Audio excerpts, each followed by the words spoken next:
Tommy, welcome to the Laughing Stoic Buddha podcast. Nick, thank you so much, brother. I'm copying the cadence of your voice because it felt right. You're such a good matcher, bro. Yeah, I don't know why. I just felt like I had to talk like you just talked right there. But yeah, before I keep talking about this stupid thing I'm saying, thank you for having me on. I love this, man. I love podcasts. We're creating something that was not here before. So that's rad, dude. Let's do Yeah, it. bro. That's what it is. The intention is to come together and create some sort of magic that can only be created when two people get together and engage in dialogos, the wisdom that can only be discovered through dialogue. That's what we're here to Well do said. today. Yeah, Just invoke the power of the ancient Greeks. that's All what that. that's what I do, bro. That's what I Yeah, do. let's keep invoking it. Okay, so we got the ancient Greek, so we got the West covered. We're gonna bring the East in for a moment, since this is a laughing Stoic Buddha. And I would be honored if you would be the second guest ever. The first was Duncan Trussell to do some ohms with me. You down? Let's get fucking weird. Okay, here we go. Ready? Yeah. One, two. Oh. Om.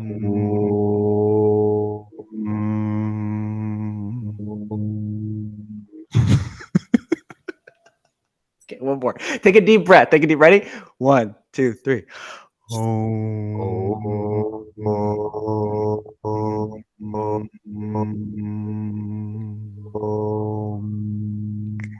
I'm so jealous how deep and bass your voice is, like bass. Your Don't voice. be jealous, man. It's a gift and a curse, you know. If you're in like a loud bar environment, it's really not helpful to I have bet this it. voice. Nobody can hear me ever. But you know, like I'm at a coffee shop and it's like an empty coffee shop, and I just like everyone's like, "The fuck is this guy over here?" You know, if you hear me talk. So I love it though, man. You know, it's a gift. It's a gift having this voice. So thank you for the kind words, dude. Yeah, thanks, man. I that's you just gave me a little gift. I never thought of my little high pitched lesbian voice over here. Like it actually can pierce above all the masculine bass voices out there. That's why I can't actually be understood in a loud bar or coffee shop or club. Never Yeah, knew I that. just wanted to. You don't sound like a lesbian. If you were a lesbian, you'd be a very butch lesbian. You know, you'd be very, very, like a very masculine woman. But dude, yeah, I don't know. That's one of the best compliments I've gotten all day, by the way. Yeah, I don't know. Yeah, we'll call it a compliment. Right on. Okay, so Tommy, Yes. you're awesome, dude. We met through X. Hmm. I knew from the very first time I talked with you. I don't remember which space it was. It might have been MySpace, the Greg, space that I maybe. hold. Yeah, it might have been Greg. I just knew right away, like as you were sharing, like you and Thomas Davis, who I just had on recently. Yeah, yeah, Great. Tanyen. You two are in this unique category in my mind of there's a fucking car alarm of like as soon as you hear them talk, it's as soon as I hear you talk, it's like this is someone that speaks straight from the heart. Like there's no filter there. You're really getting the raw, real deal. And I just appreciate the hell out of that because it's so rare. So the first time I heard you talk, I knew that I think I asked you to be on my podcast like within one of our first conversations. Yeah, And yeah. it's taken a while. I've been fucking busy. You've been busy. I'm glad we finally made it happen. So genuinely, thank you for being here today. Thank you, brother. Again, it's such an honor. I love this medium of podcasting. I think it's one of the most beautiful things that the internet has brought us as human beings. Like I see, like that might sound like hyperbole, but I think it's one of the greatest uh, facilitators of good conversation, and I think good conversation is the bedrock of like our society, like civilized democratic society. Like we would not be able to have, to have this enterprise work if we weren't having like open-minded discussions between people that were looking for truth. I think that that's the key. Jordan Peterson talks about it quite a bit. Having conversations with the intention of learning something from the other person. I think that intention perfectly frames it. Because if you're just looking to go into a conversation and stroke your own ego and like try to be right, it's just not going to be a good conversation. Straight up. I love what you said about how important conversations really are. It's almost trite. Like people talk about it so much that it can kind of become like a cliche or whatever. But I really do believe that getting smart, open-minded people together in discussion, Mm, like will change the world for real. yeah. I think Um, it is changing it right now as we speak. This yeah. morning I was listening to I bet you might have listened to it, but it's Elon's recent podcast with Lex. Just incredible, man. Love it, dude. You Yes. listen No, to that I one? did. It's amazing. Lex is like on my top 5 most treasured, amazing minds in the world. Like some of his podcasts are absolutely transcendent. I love the way that he thinks, and I love his mission, what he's doing. Like he's on my bucket list, my very small list of podcasters that I'd love to podcast with. Hmm. Dream guest for sure. But speaking of Lex, I'm gonna pull a Lex move. This is the first time I've ever done this, and Okay. read a Bukowski poem because you actually inspired me to think about it today in the post that you just wrote yesterday about what got you into writing in the first place. Hmm. You are a amazing writer, dude. So much, like the best compliment I can give you. So much so that I'm jealous when I read your stuff and I go, shit, I need to step my game up because Wow. Tommy fucking writes very vivid. It's very emotional. It leaves an emotional impact on me, and your messages always come across so beautifully. And yeah, what the piece I just read that you wrote yesterday about what got you into writing in the first place reminded me of Bukowski, and I wanted to read this poem and get your thoughts on it. No, well, thank you. I just wanted to say thank you for that very kind compliment, man. It really hit me in my heart. That means a lot, dude. I also like your writing as well. I think you're a very empathetic dude who's a talented storyteller. So that really means a lot coming from you. Thank you. Thank you, man. Right on. Okay, so this is Bukowski. Okay. Somebody asked me, "What do you do? How do you write, create?" "You don't," I told them. "You don't try. That's very important, not to try, either for Cadillac's, creation, or immortality. You wait, and if nothing happens, you wait some more. It's like a bug high on the wall. You wait for it to come to you. When it gets close enough, you reach out, slap, and kill it. Or, if you like the way it looks, you make it a pet." Wow. That's good, man. I feel like that's very like Eastern and like Buddhist notion. Yes. All of the Yeah. yeah, it's you would I don't know, like I'm not I like Bukowski. I've read that book Ham on Rye, but I haven't dove into him. But I know he's a legendary writer. But that I really dig that. It's essentially like you don't force it. It's like Yoda. He says, do or do not. There's no try. Mm, It's like you either do it or you don't. You let it flow out of you. You're a channel for God's message. I think that's what we are. We're channels. When we write, when we sit down to write, I've noticed a direct correlation between the quality of my writing and the quality of my presence, my ability to just be there and love just, it. yeah, just to just be what's the word that I'm looking for? Uh, Like a conduit. yeah, conduit. That's a good way to put it. I was thinking specifically of like a, something, I don't know, like a node, I think is what Mm-hmm. I was looking Hmm. for. Yeah. Like we are a node for universal consciousness. Like, especially if you're like tuned in, if you're sleeping well, if you're like working out, like strong and in good shape and have good relationships around you, your writing is going to slap, I believe that. So man, Yeah. that's a powerful quote. Thank you for sharing that.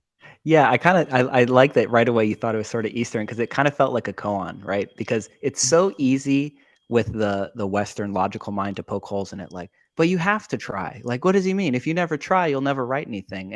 And just I should have started with this. On his tombstone, it actually says Charles Bukowski, year he was born, year he died. Then it says, "Don't try." That's it. Hmm. Don't Yeah. try, period. And he wanted that on his tombstone.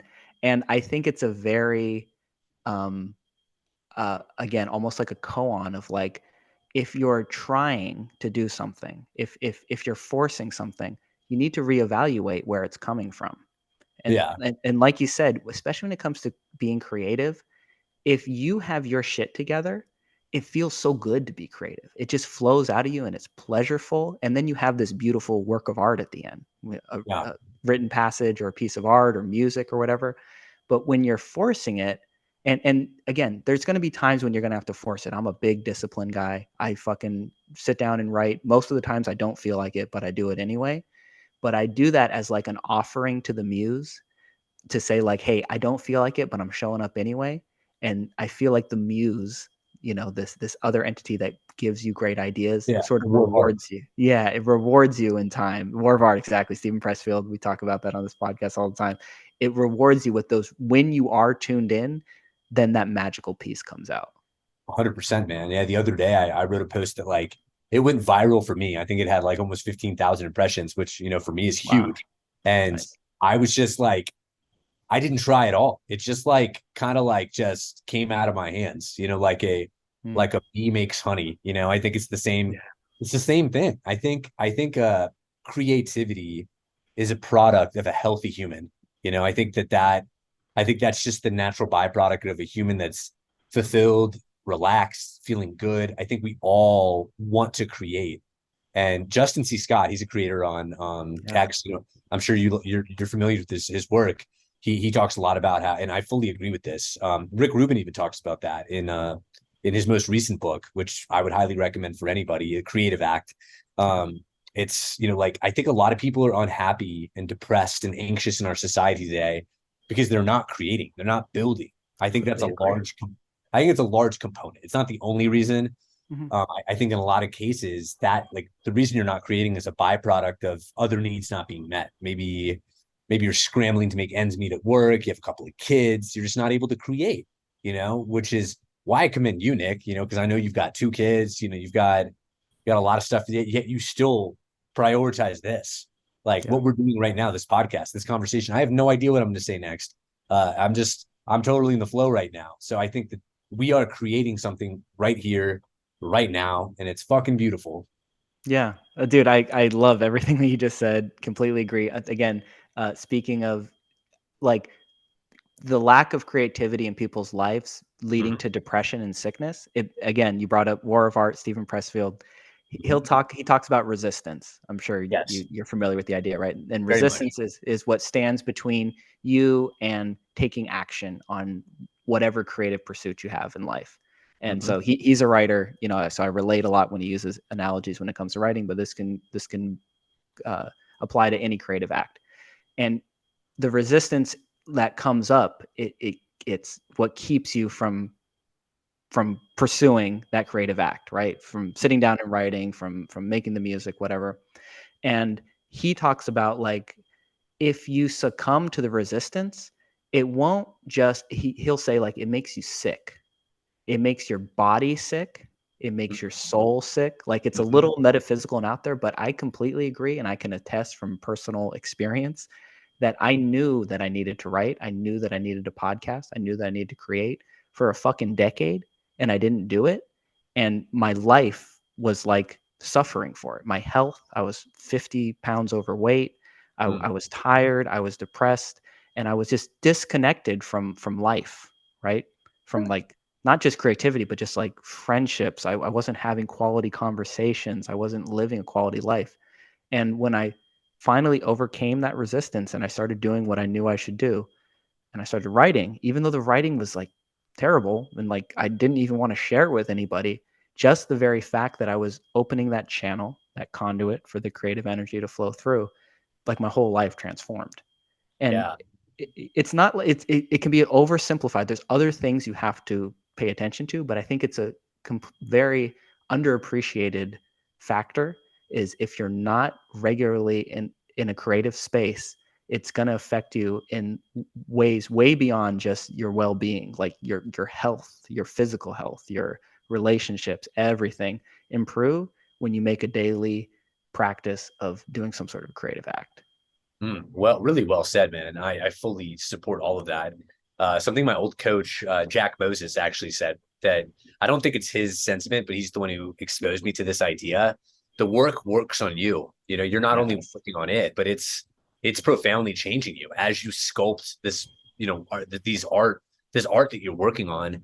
The art is also sculpting you into a better, pure channel for truth and for just source energy, just coming straight from, again, I don't want this to sound too woo woo, and it probably, I mean, what am I Hey, talking about? you're in the right place, bro. Go Yeah, as yeah, woo yeah. woo as you want. I think reality is woo woo, frankly, like when you really get down to it enough. And I was in a podcast earlier today, and this was a topic of conversation, and I was just talking about how I think one of the reasons why our civilization is just so sick and so lost is we're so spiritually out of touch. And another book that I'm going to plug that's very similar to the previous books, it's in the same genre as The War of Art and Creative Act. You might have read it, The Artist's Way, by Julia Cameron. I've heard of it. I haven't read it yet. Yeah. It's lit, man. It's lit. And like the main theme that I took away from that book is creativity and spirituality are the same exact thing. There's no Mm, difference, you know? I really don't think that you can be like a healthy spiritual being if you have no means for self-expression, if you have no means of like expressing your beautiful truth with the world. You know, that can be dancing, it can be singing, it can be podcasting, it can be, I mean, I think anything can be art. I think our like there's a book by Epictetus I really dig called The Art of Living.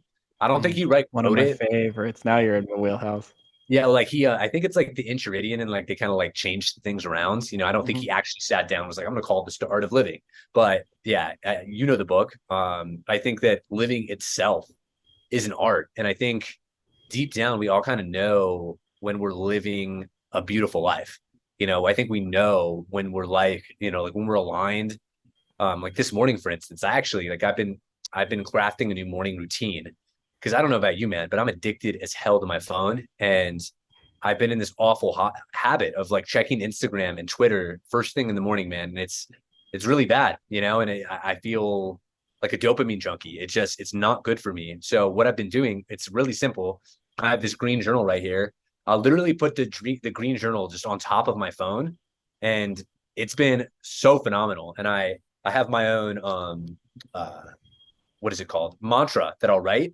I stole it from Alan Watts. I write 15 times every morning, become what you are. Because I find it to be so beautiful. You know, it's a beautiful affirmation. It's like that's what I'm looking for. I want to be more alive. I want to be more in touch with my true self.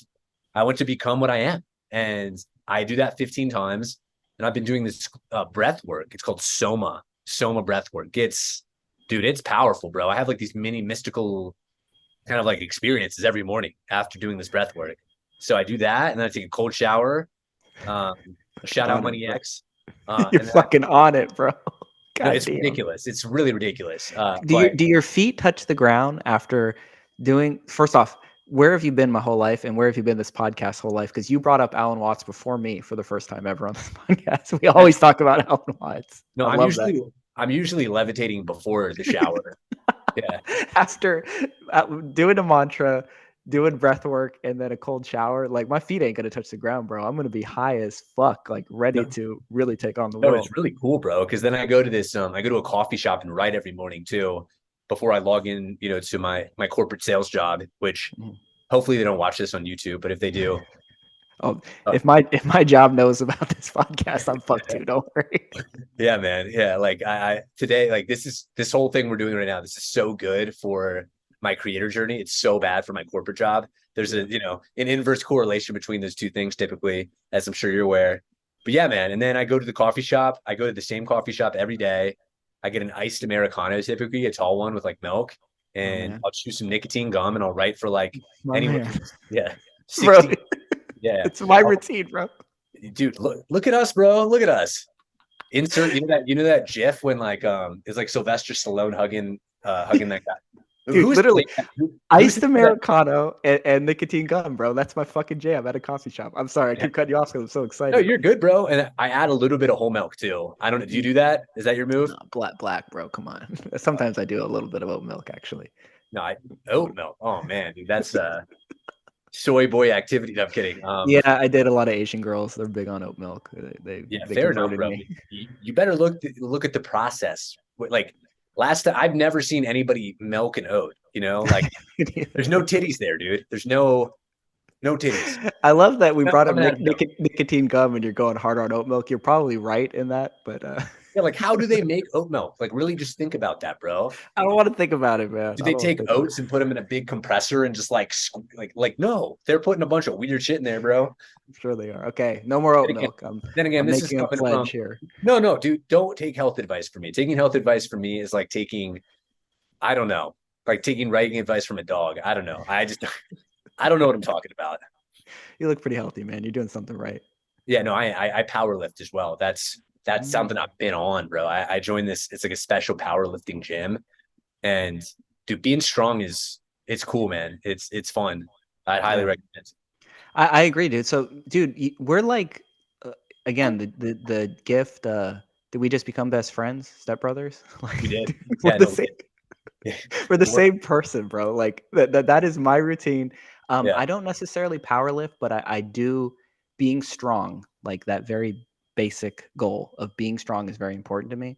I have gymnastics rings that I can Oh, hang off of nice. like trees and stuff like that. Calisthenics. Yeah, calisthenics. So I'm working towards a 1 arm pull up. I do all sorts of crazy pull ups, Shit, do bro. weighted pull ups. That's my biggest flex. Like I'm not strong in almost any lift, but I can do 70 pounds at 10 reps, 70 pounds on a weighted belt and do chin ups. Wait, are you Like talking about like actual proper chin ups? chin ups, not pull ups. Pull ups, I can do maybe like 40 pounds, 10 reps, but I can do Yeah, yeah. 70 pounds flipped around and, I got the biceps to show How for much it. do you weigh? I'm 150 right now. Dude, that's ridiculous. That's Yeah, crazy. I've been pretty obsessed with that. I'm not very balanced. Like I'm sure I'm hurting all sorts of other areas of my Yeah, physique, but but you my got biceps are king. yeah, but you got the V taper going on, bro. A little bit. It's That's it's what the it's women coming in. want. That's the equivalent to like, like the curvy feminine shapes, but for a guy, to have the V. Yeah, bro. That's why I That, go hard on the pull that's exercises. that's what women like, dude. I mean, this is coming from, yeah, I don't know what women like, but I think they like that. Yeah. Well, I'll take all the help I can get for sure. I'm fucking 5'7", and so yeah, You I'll know, take all the help I Dakota, can get. Dakota Robertson talks about it all the time. He's like, if you're not tall, just get jacked. Yeah, I know. I just seen his video on YouTube the other day. Yeah, that's what I saw. He's He's like, built like a if you're short, make peace with it, get jacked. yeah, he's built like a little Wolverine. You got to listen to his advice. I am, man. I'm trying my best. On top of everything else in life, still trying to get a good physique and get strong.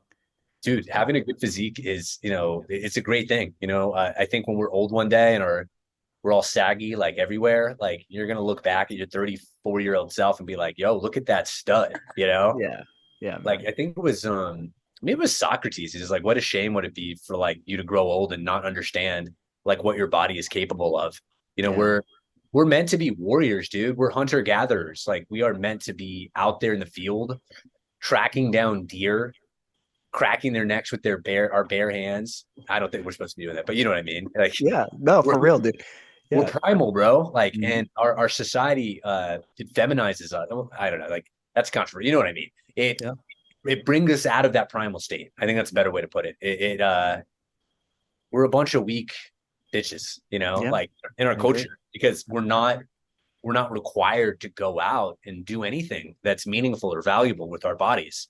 I think is rare to find a man that's strong and and healthy and in this embodied. I think that's a big one, being embodied. Yes. Yeah, no, I agree so much, man. We brought up Socrates. I thought of Plato too. Plato talked a lot about like gymnastics being, he had some sort of quote. It's like, to me, there's two signs of the greatness of humans. It's like poetry and philosophy and gymnastics. And Mm, like it for men in particular, like one of the most beautiful, amazing expressions of being an embodied, like fully spiritual creative being is being able to do amazing gymnastics moves. Those guys have insane physiques too, obviously, right? mhm. But I really like the idea that it ties back to so like we're rewarded with dopamine because of things that help us survive, right? Yeah, Uh, general like previously, like our hunter gatherer ancestors. Yeah, right. That's our ancestors, and today we have ways to hack into it with caffeine and nicotine and drugs or and phones. and phones. Phones is probably the I biggest think, offender. yeah, the biggest one. Pornography, right? Mhm. All this kind of shit. But like, so for many of generations, most of our ancestors, the way you got dopamine was by doing things that helped you to survive and propagate. So sex obviously is a big one. You're gonna get a lot of dopamine in sex, but you're gonna get dope like when you go fishing. Why do so many guys love to go fishing? Because when you catch that fish, your evolution of biology is like, dude, we're eating tonight. We're gonna survive. We're gonna feed our family. They're gonna survive. Like, you know, It's that's why. protein rich food right here. Yeah, yeah. Same thing with hunting, all that kind of stuff. So in the modern world, obviously, this is like, everybody talks about this. The fact that you just get food delivered, like there's no work that has to be done to get that food. Mhm. So much of the things that are tied into sex, we can just go and look at porn and jack off instead of having to actually work and court a woman and talk her into I'm the Way best harder. Yeah, choice, yeah. right? So we have to find ways to tap into that in the modern world, and one of the best ways to do that for sure is exercise, because when you're lifting heavy shit, your body's like, oh, we're working hard for some reason. It must be something tied into our survival, right? Yeah. Yeah, as you learn to use your body well, like you're flooded with dopamine of like, oh, this is going to help, this is going to give us better chances at survival, right? Yeah. It literally is. Yeah, no, exactly. And so yeah, I love to hear any man. I do agree that a lot of our society is it seems to kind of be shifting back in the last couple of years, but my generation, I'm 34, I grew up like everything masculine is bad and evil and aggressive and violent, and you need to like shun it at all costs. It took me a really long time to like re-own my masculinity and the power that's inside of that. And part of what inspired me to do it was I had two daughters and I wanted to be a good father to them. Yeah. They already have a mother. They already have a feminine archetype in their life. How can I be the strongest male archetype in their Yeah. life, right? Yeah. I love that, man. I'm a huge believer in like the kind of like feminine, masculine archetypes. And I think it's important to have both of them integrated. Like you just don't want to be this unhealthy, like, take James Bond, for instance, like this infallible, like archetype of a man that's like just an impossible standard for like men to live up to. I do think it's important to have soft, like feminine, receptive traits, but I am a big believer that, I'm a masculine man. So it is my duty to be a container for a beautiful feminine woman. Like I think like there's a couple really good analogies that I like regarding the relationship between masculinity and femininity. So if you think about a river, the river bank is the masculine. It provides the borders, it provides the barriers, it provides the structure and the container for the water to flow. Yeah, and also like think about a clam and like a pearl, like a clamshell and a pearl. The clamshell is the masculine. It keeps this very kind of like strong container for this beautiful pearl to just shine out into the universe. And I think that there's something beautiful to that relationship between masculinity and femininity. But I also think it's our duty as men to cultivate our femininity. Like Agree. we have to have artistic outlets where we can express our truth. We have to, unlike, you don't have to necessarily do any of these things, but like dance or spend time in nature, spend time connecting to Mother Earth, like mother comes from the word matter, So I really think that like that is our source, that is our mother, the world. So I think getting in touch with nature is quite important. And it's something I think it's become very hard to do in our culture, especially. Yeah, it's beautiful, dude. I like the idea that the river and the bank, or the clam shell and the pearl inside, that's important in like a traditional heterosexual relationship, Yeah. in a core family, all those things. But as you're pointing to, it's also important inside of us. Like if you shun one or the other, you have to have both. You have to have the strong bank that can hold the river, but you also need it to be able to flow. Mm. And so we need to like cultivate that inside of ourselves. So it's like go to the gym, work out hella fucking hard, and like come home and write some poetry. Like however it is, that's a little bit of an extreme example, but whatever it is that you can learn to tap into both, and also like know when one or the other is appropriate. Like Yeah. when you're in a dangerous situation and you're with your girl, like it's time to keep her safe, right? At all costs. You got to go full masculine at that point. And then let's say you get out of that dangerous situation, maybe you need to tap a little into the feminine and like be able to understand and work out her feelings about how scary it was, and things like that. And then we need to do that personally for ourselves too, right? Beautifully said. Yeah, no, I wholeheartedly agree with everything you've said. I do think, have you ever read the book King, Warrior, Magician, Lover? Again, heard of it. Dude, you're giving me a good list here. I'm gonna write that one down. Yeah, I've heard of it, but it kind of fell off my list. I read a ton. Yeah, I mean, it's essentially like King, Warrior, Magician, Lover. Those are the four masculine archetypes that a healthy man should seek to embody, more or less. Warrior's obvious. It's like your ability to, if again, I think it's important to know, like Jordan Peterson talks quite a bit about this, but you don't want to go out and be tyrannical and like you don't want to beat people up. You want your strength to be of use and of service for those around you. If somebody is infringing on your boundaries or somebody else that you love, their boundaries, you have the strength cultivated to be able to regulate. Like you'd rather be a gardener in a war, or you'd rather be a warrior in a garden than a gardener in a war. Yes. So there's the warrior, there's the magician, which is kind of like the magic making, like poet kind of archetype. There's the lover, that's your ability to be empathetic and to tune in to a woman or whoever your partner is, I'm not saying that everybody needs to be straight or anything, but that's your ability to love.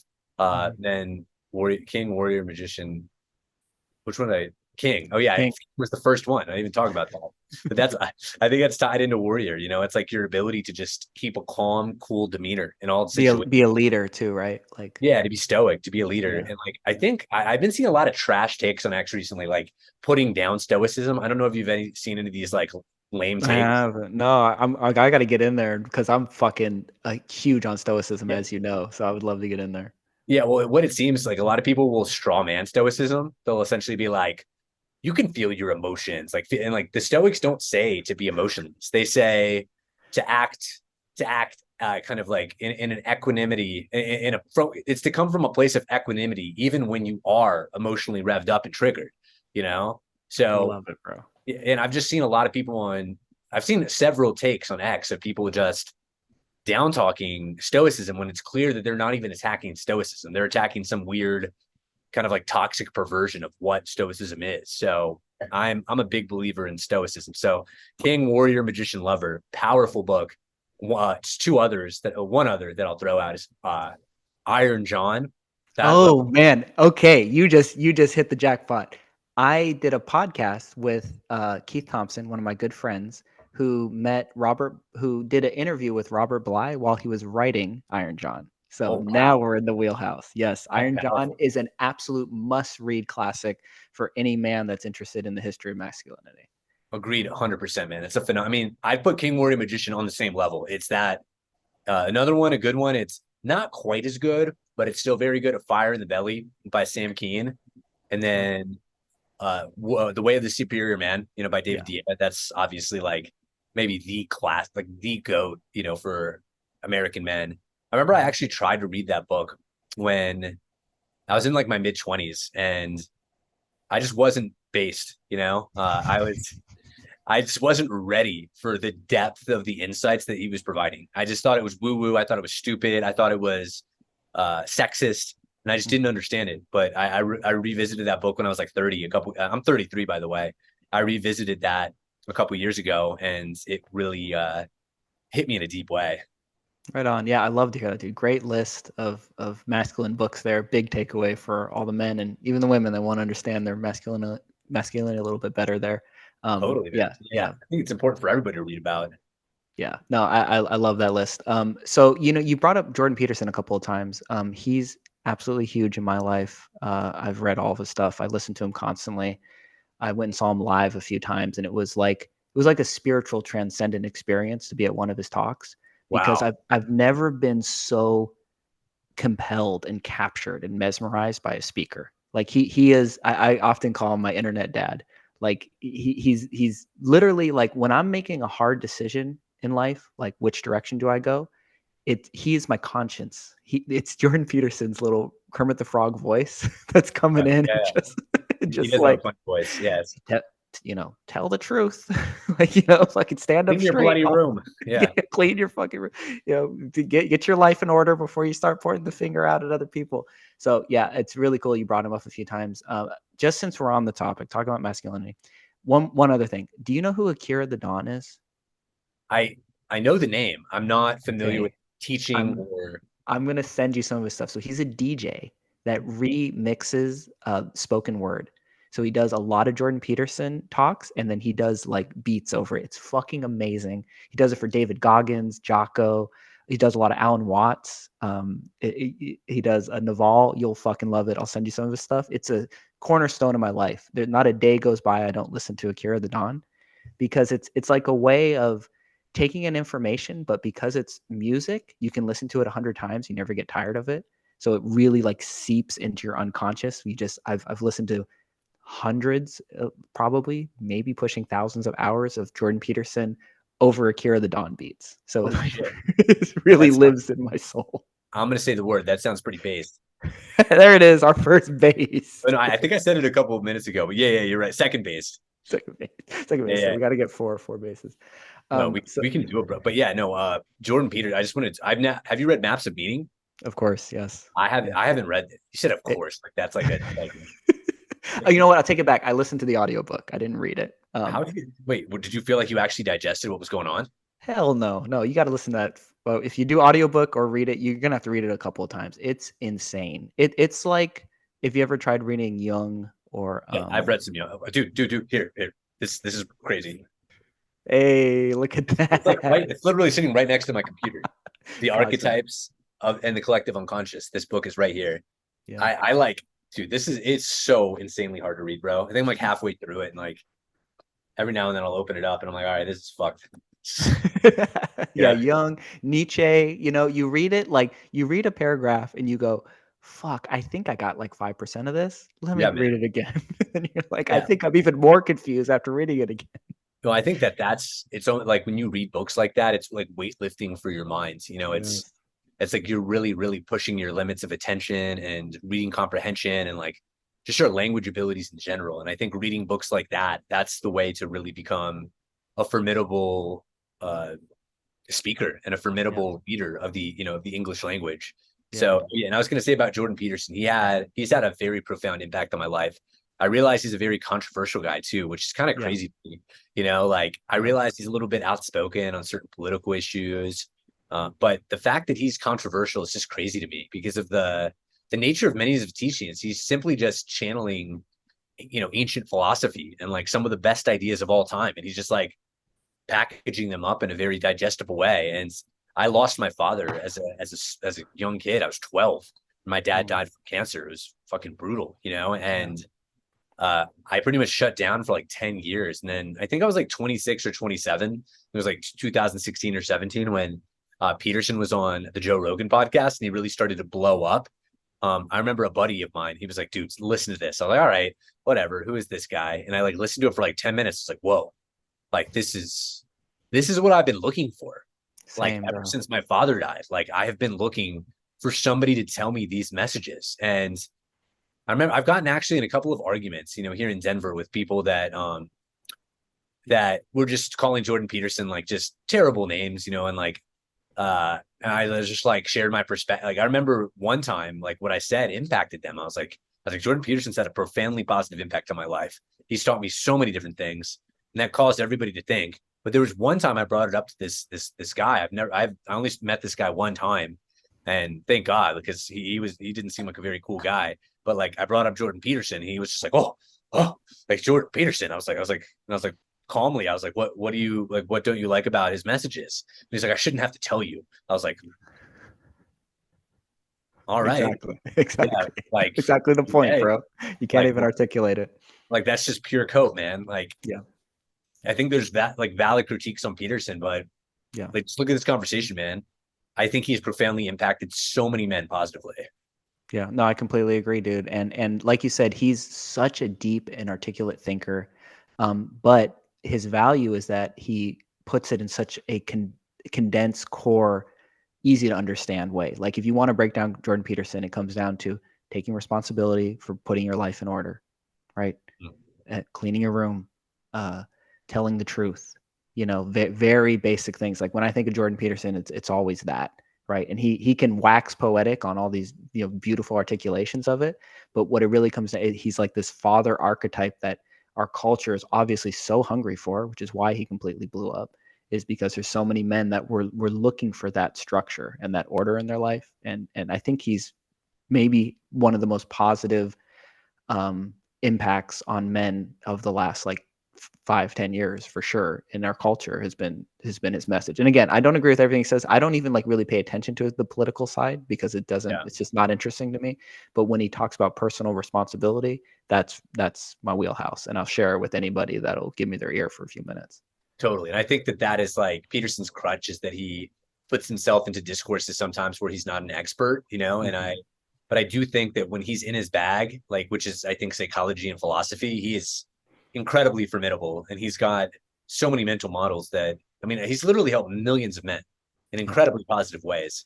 I think he's just like a much healthier version of like Andrew Tate, like he's Yeah. like a Yeah. much healthier version of like masculinity. Like I was actually chatting, like I'm not a huge Andrew Tate fan, by the way, but I think he's a very interesting phenomenon. I remember the Yeah. first time I Same. ever heard about Andrew Tate was like on a date with a girl that I met on Hinge. And she asked me the question. She's like, what do you think about Andrew Tate? And I was like, so I don't even know who that is. And she was like, good. I was like, okay, this guy's probably got some really interesting shit going on, you know, you know. And I was chatting with my a friend from India yesterday, and he was essentially chatting about how Andrew Tate is like he appeals to young men. You know, he's like this kind of like hyper masculine, you know, like just over the top, you know, Mhm. like version of like what people think masculinity is. But I definitely I like Peterson a lot more. Yeah, no, same. Andrew Tate, I think I respect that he fucking speaks his mind and he's got a unique take and he stands by it with confidence and all that. But I don't agree with the majority of what he says. I think it is a little simplistic. And yeah, if you want to level up, anyone out there listening to Andrew Tate, that's a young man that's trying to understand what it means to be a real man and a father and a leader, like upgrade to Jordan Peterson. Like that's really the next level of I would agree with complexity. I would agree with that. But I think Andrew Tate also though, he's a very eloquent speaker. I think Mhm. that's why he's able to impact so many people around the world. And Yeah. I really believe that like speaking, writing, this is a big theme of our conversation so far. Speaking and writing and articulating yourself in any through any type of media, I think it's just such a core human skill. And if you're able to, I know you talked with Journeyman recently, and he's a big advocate for, you know, for the ability for communication in general. I think communication is maybe the most important human skill. I completely agree, dude. And there's a lot of ways to communicate, like you said, through writing, um through visual art and all that. But I do believe the pinnacle is communicating with your voice and conversation, really. Mm, Being able to give a good solo presentation is very powerful. But again, I think it's getting minds together and dialogos, the wisdom that comes through the conversation itself is always, to me, it's always the most illuminating. yeah. I've listened to TED Talks, I've listened to a lot of solo stuff, and it's very impactful. But when I hear Lex Friedman talking with Elon Musk, talking with Joe Rogan, talking with some Duncan Trussell even has been on there. Like it's a different level of understand. Like there's more emotional impact and there's more drive for me that actually inspires action and change in my life. So Mm. I would agree wholeheartedly with that. I think conversation and like you keep saying dialogos, which I love, man, because I'm a big believer in that. You know, I'm actually 50% Greek, so I've got nice. a lot, you know, like so those are like my I feel like this deep connection to philosophy for that reason. I studied in school. It was one of my majors. Went to Virginia Tech over, you know, on the East Coast, and I I loved it. You know, I was transfixed with philosophy from my first section of class. You know, like I sat like for one of my philosophy classes, it was called Knowledge and Reality. And we had these sections of class where we would just sit in a room and like have conversations with one another. And I remember actually, like I was a stoner back then. I remember I like would go to class high all the time. I remember I was like stoned as hell in like the second section of class. And we were just talking about like in one class, we talked about like space travel. We talked about morality and justice. And I was like, after the class, I was like, whoa, like I could just study this in school. And Yeah. I could just do this, you know, and like just talk with people and like write things. This is wonderful, you know. So I am just such a true and passionate and ardent advocate for philosophy, for writing, for communication. It's so beautiful. I also shit man. Oh, have you listened to John Vervaeke? Oh my God. Fuck yeah. I fucking love John Vervaeke. Yeah, because He, I know when you said he's dialogos like that, I was like, I yeah, bet you have he's to who have I a got it from. He's who I got the I was gonna idea. say, I bet that's who you Yeah. got it from. Yeah. Yeah, Yeah. he's amazing. Yeah. His Have you conversations with Jordan Peterson are insane. Yeah, Like those are honestly almost too much for me. I it's can't it's like like Jung for a podcast. It's like exactly. Like, I can't really understand it. You know, it takes me I mean, I can, but it's very difficult. yeah. Yeah, Um, no, John Vervaeke is another dream guest for me. I would be terrified because I don't even know if I feel like I look so dumb next to him, but I want to go for it anyway because I love the way he thinks. He might be the absolute pinnacle to me of an interesting mind that's like pushing what human consciousness is, as far as I've come across. yeah, He's one of the best. yeah, he's a proper philosopher. You know, he's one of the, from what I understand, one of the better living philosophers right now, especially in terms of his series about what is it, man? Awakening from the Meaning Crisis. Yeah, awakening from the meaning crisis. That is just some top tier podcasting right there. That's like Dan Carlin's hardcore history, but for philosophy. Yes, completely Yeah, agree. Yeah. yeah, yeah. Oh man, you did. Again, where you been all my life, dude? We could have been listening to Dan Carlin's Hardcore Philosophy and talking about it. All those years I was alone listening to it by myself. We could have just been, like we could be wearing that set of headphones. Like you got one ear in, I got the other ear. You know, it's like this isn't gay, guys. It's okay. Speaking of, dude, I told you I was dating a Mongolian for a little bit. She was so impressed with my my knowledge of Genghis Khan because of hardcore history. I fucking listened to that series like 5 times. Oh yeah, the Mongol one's incredible, dude. Yeah. That one is so insane. I mean, I bet she's probably related to Genghis Khan. Probably, yeah, I know, which explains a lot actually why she's so intense. Anyway, okay, hey, we went a lot into She came in and she burnt down your city walls. if I let her, it You probably got would. pillaged. I'm trying to put a Great Wall of China around this apartment. Stay safe. We'll see. Um, Hopefully, I survive long enough to put this podcast out. Okay, we went very deep into the Western philosophy side of things, which I really appreciate. Probably the deepest I've ever gone on this podcast in a very short amount of time, which is really cool. I'm going to swing us, since this is the Laughing Stoic Buddha, a little bit to the Eastern side. And I think a good way to get into that would be for you to talk about some of your history and experience with psychedelics. Oh yeah, man. I mean, I'm a big advocate for psychedelics. I will say these are very, very powerful substances that need to be treated with the utmost reverence, respect, and safety. You Agreed. know, yeah, don't go out willy-nilly taking these as a recreational drug. I did that for years, and I think these are spiritual tools above all else, so just be very, very careful if you get into psychedelics or choose to use them. But yeah, psychedelics have played a pretty large role in my life for pretty much the last 11 years. I started messing around with them in college. I guess it was like 2012 is when I first had I had my first mushroom trip, and I tripped a lot, especially early on. But there's that Alan Watts quote, like once you hear the message, hang up the phone. I do believe that psychedelics are very powerful tools for mystical insights, but they need to be paired with real life work. You need to put it into practice. You need to clean your room. You need to do their dirty dishes. You need to be respectful and kind to other humans. So don't use them as a crutch. Use them as a beautiful spiritual tool. That would be Agreed. what I would say. But yeah, I've used mushrooms, LSD, DMT, 5-MeO, DMT, Molly slash MDMAs. It's known, scientifically. So yeah, ketamine. I've used ketamine both in recreational and in therapeutic settings. So I've messed around with all the the major suspects. I like that, man. And I like I love that Alan Watts quote as well, that once you hear the message, put down the phone. People can become obsessed with hearing the message. And because the message is so compelling and so Mhm. meaningful, right? When you go into that psychedelic universe, you feel like you have all the answers, right? Yes. And everything makes sense, and you know exactly what you're here for. It's all about love, and it's all about connection and cherishing every moment. And then you come down and you're back in this, meat suit and this life of time, and like the fact that you can't just solve everything with love in this moment. You have to take action. You You have have to, bills to pay. yeah, you have bills to pay. You have tough decisions to make. Like you have to regiment your time.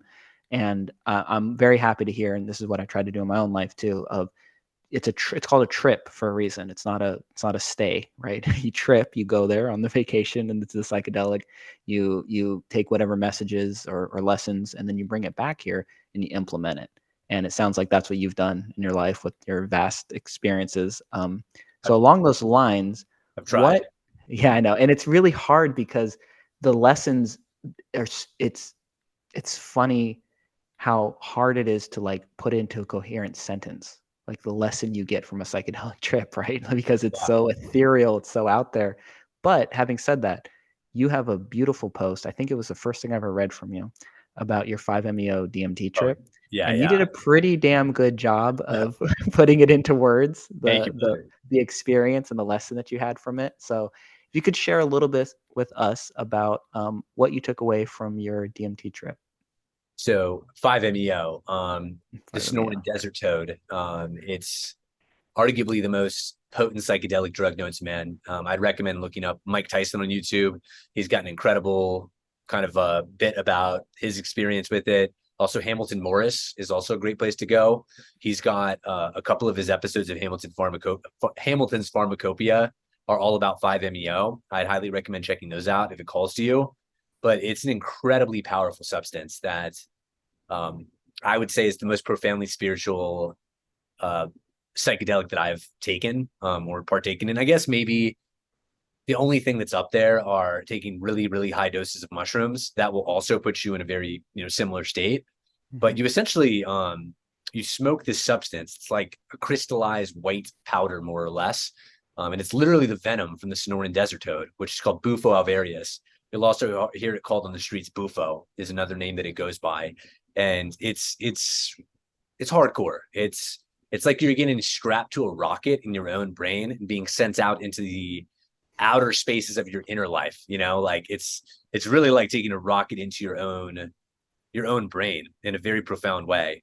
So it's not something that I would recommend doing for your first psychedelic trip. I would only recommend this for advanced psychonauts and people that are very stable, people that aren't depressed or anxious, people that have a very strong spiritual constitution. That's very subjective, but that's how I would describe it. You have to have a very strong sense of self, or else it can be very very dangerous for you. I believe. And make sure that you get it from a good source. There's a lot of drugs these days that are laced with awful things. Overdosing with what's that drug that everybody's using now? Fentanyl. Fentanyl. Yeah. So just make sure that you trust implicitly whoever you're getting your 5-MeO from. I just want to say all this, but yeah, it's a profoundly spiritual experience. The insights that I took away from that were very profound. I walked away with the sense that self-love is really the end all be all for life.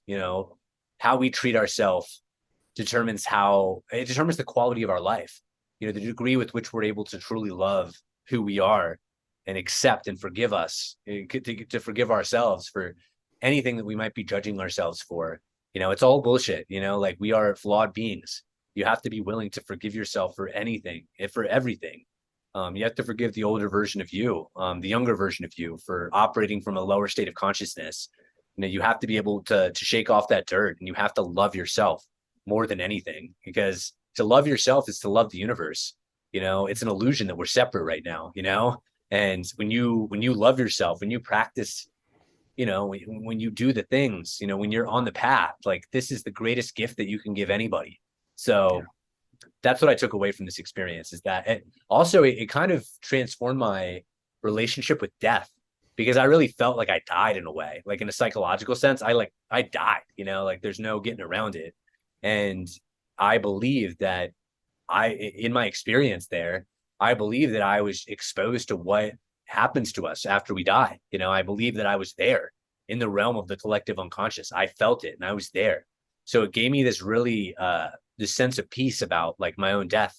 Like Ram Dass talks about, he's like, how could you leave? Like, where is there to leave? Like, where are we going? Like, we're here, like, once we die, we are here. We just get reabsorbed and recycled back into this beautiful system of matter and life and energy. So it's like, it really made me, like, obviously I don't want to die, because, I love chocolate. I love sex, I love, like, hugging my mom. Like, I love all these things, that we get to experience when we're alive, and I don't want to die. But whenever the Grim Reaper does come for me, knocks on my door, like, hopefully I can, go away in a peaceful and accepting way. So it's very, very powerful. And again, it's very, very scary. I can't really put into words how scary it is to sit there with the pipe in front of you, just knowing what's about, like, having an idea of what's going to happen to you. So it's a lot like bungee jumping or skydiving. I've done both, and they're both extremely scary. But afterwards, you really come away with this newfound, refreshing perspective on your place in the universe. So yeah, that would be my bit. Wow, man, you just took us on a journey. I'm gonna have to clip that whole. I was captivated, dude. I normally, when I'm podcasting, I'm like, okay, where are we gonna go from here? I'm speechless, bro. That's the message, guys. Yeah. It's about loving yourself and conquering death, we could say. Whatever. Just understanding that death is not the end. It's just a transition. It's just something that happens. It's inevitable. And it's, as you said, it's very scary. It's scary for us personally, the Yeah. egoic identity that we're attached to. But a really good psychedelic trip can show you you're not that attachment to that identity. You're that which is aware of it. Because the very fact that you can see it as from a Yeah. separate perspective means you are the awareness. Like you said about Ram Dass, it makes me think of Ramana Maharshi, my disembodied guru. He said when he was passing away, a lot of his devotees were saying, you know, you're magical. Like, don't die. Save yourself, right? Like, do work some sort of miracle. And he said, don't be silly. Where could I go? Oh, so it's the same idea. Yes, That's beautiful. exactly. There's also that like that Ram Dass East Forest song, like I am loving awareness or you are loving awareness.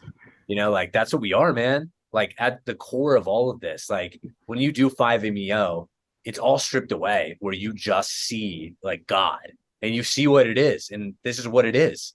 Yeah. It's love. It's beauty, it's bliss, but you have to go through immense fear to get there, which is Mm-hmm. the yin and the yang of the experience of 5-MeO Yeah. because you're It's a like, hero's journey of it. yeah, I want to put the fear of death in everybody that wants to do it because that is quite literally what you're going to be Yeah. doing. You're You going to have die. to, yeah, you will die in a psychological sense for a few minutes, Yeah. and it won't even feel like a few minutes. It'll feel like time. I mean, the construct of time actually doesn't really make sense in the context of it. I actually remember like the most powerful, like because I've done it on 3 different occasions, and each occasion I did it 3 times. So I've actually ingested it like 9 different times. And the most powerful time where I had the most, I released the most. Um, it was actually here in Colorado. It was up in the mountains, and I worked with a therapy, like with actually a former psychiatrist who does this underground now for a living. Like they Mm-hmm. forewent all of their medical training, and they're like, well, I see a higher calling in doing this, which I Nice. thought was cool. And I was in a situation where they usually work with a couple of different facilitators that help hold space for you, like that's what they call it in psychedelics, holding space.